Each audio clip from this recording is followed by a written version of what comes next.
It was the perfect day. The sun was out, the breeze was warm, and everything was going according to plan.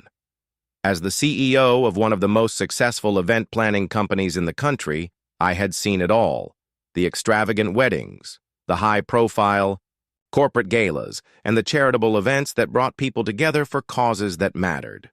But today wasn't about grand venues or celebrity guests. It was about hosting a small private event at my own home, a gathering with close friends and colleagues to celebrate a milestone in my career. I had spent the last few months planning the event, carefully selecting the menu, the decor, and the entertainment. It wasn't going to be anything extravagant. It was just a casual evening of food, drinks, and great conversation. Something that I and the few people I had invited could truly enjoy. The guest list was small, under 30 people, people I knew well, who appreciated the finer things in life, but didn't need an over-the-top display to have a good time. But then, in the middle of my preparations, I received a letter from the HOA. Stood in the doorway of my kitchen, holding the envelope in my hands. It was from the Homeowners Association. I had always kept my property in line with the neighborhood's rules. My lawn was immaculate, my fence well-maintained, and there were no obnoxious displays to disturb the neighbors. The HOA had never had an issue with me before, and I never expected them to start now. But as I opened the letter, I immediately felt a sense of unease. Dear Your Name, it has come to our attention that you are planning a private event at your residence on date of event. According to the HOA's guidelines, any social gathering of more than 20 people requires approval from the HOA to ensure that it does not disturb the neighborhood or violate the community's noise restrictions. We've also received multiple complaints from neighbors about increased traffic and concerns regarding the noise levels during your event. We require that you submit a formal request for approval no later than date in order to proceed with the event. If you fail to comply, you may be subject to a fine of $500 and further actions may be taken. Please address this matter at your earliest convenience. Sincerely, the HOA Board. I stared at the letter in disbelief. A fine? For a private event? And they were threatening action over something as simple as a few extra people attending? I had hosted numerous events over the years, both professionally and personally, and never had the HOA interfered like this. In fact, I had always been the one organizing the high-profile events for the neighborhood's charity functions, setting up large-scale fundraisers and ensuring everything went off without a hitch. I had worked hard to make my company the success. It was, and yet here I was, being told I needed permission to host a small gathering at my own home. The irony wasn't lost on me. I picked up my phone and dialed my assistant, Rachel, who was in charge of managing the details of my personal events. "Rachel," I said, trying to keep my frustration in check, "I just got a letter from the HOA saying I need approval to host a private event. They're threatening to fine me if I don't submit a formal request. Can you believe that?" There was a brief pause before Rachel responded. "What? That's ridiculous. You host events for a living, for heaven's sake. And they've never had an issue before. I don't get why they're doing this now." "I don't know," I replied, pacing the living room as I read through the letter again. "It says there's been a complaint about traffic and noise, but that doesn't make sense. I've kept everything under control, and this isn't even a large gathering. I'm just inviting some close friends and a few colleagues to celebrate." "Let me check with them," Rachel said. "I'll see if they can send someone over to clear it up. You've got enough on your plate without dealing with this nonsense. We'll handle it." "Thanks, Rachel," I said, feeling a little better. "But this is getting ridiculous. I don't need their permission to have friends over." I ended the call and sat down at my desk, staring at the letter. I couldn't believe the HOA was trying to shut down a simple event, especially given the success of my business.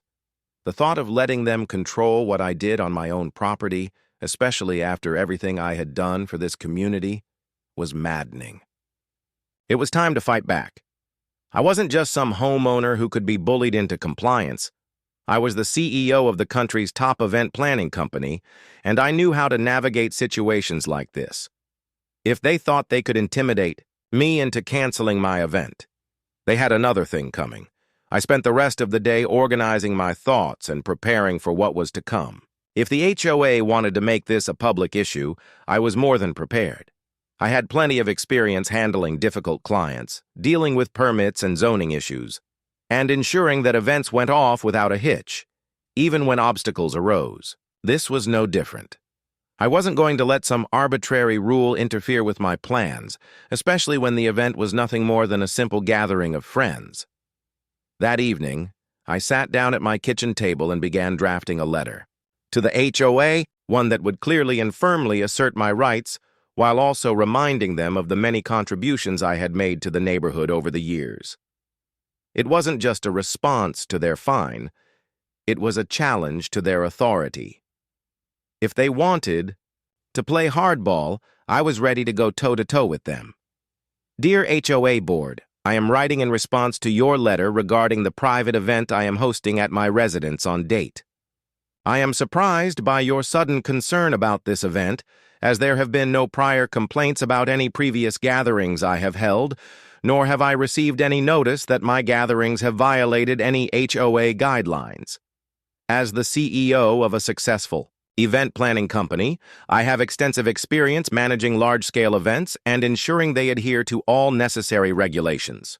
The event I am hosting at my home is a small private gathering with fewer than 30 guests, none of whom will cause any disruption to the neighborhood. It is scheduled to take place at a time when noise levels are naturally lower in our community.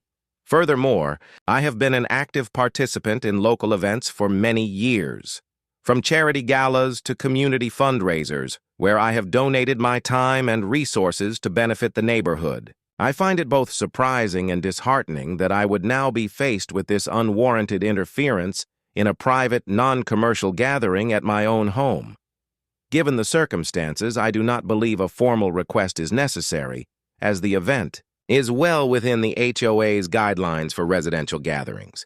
However, in the interest of resolving this matter amicably, I am open to discussing any specific concerns you may have.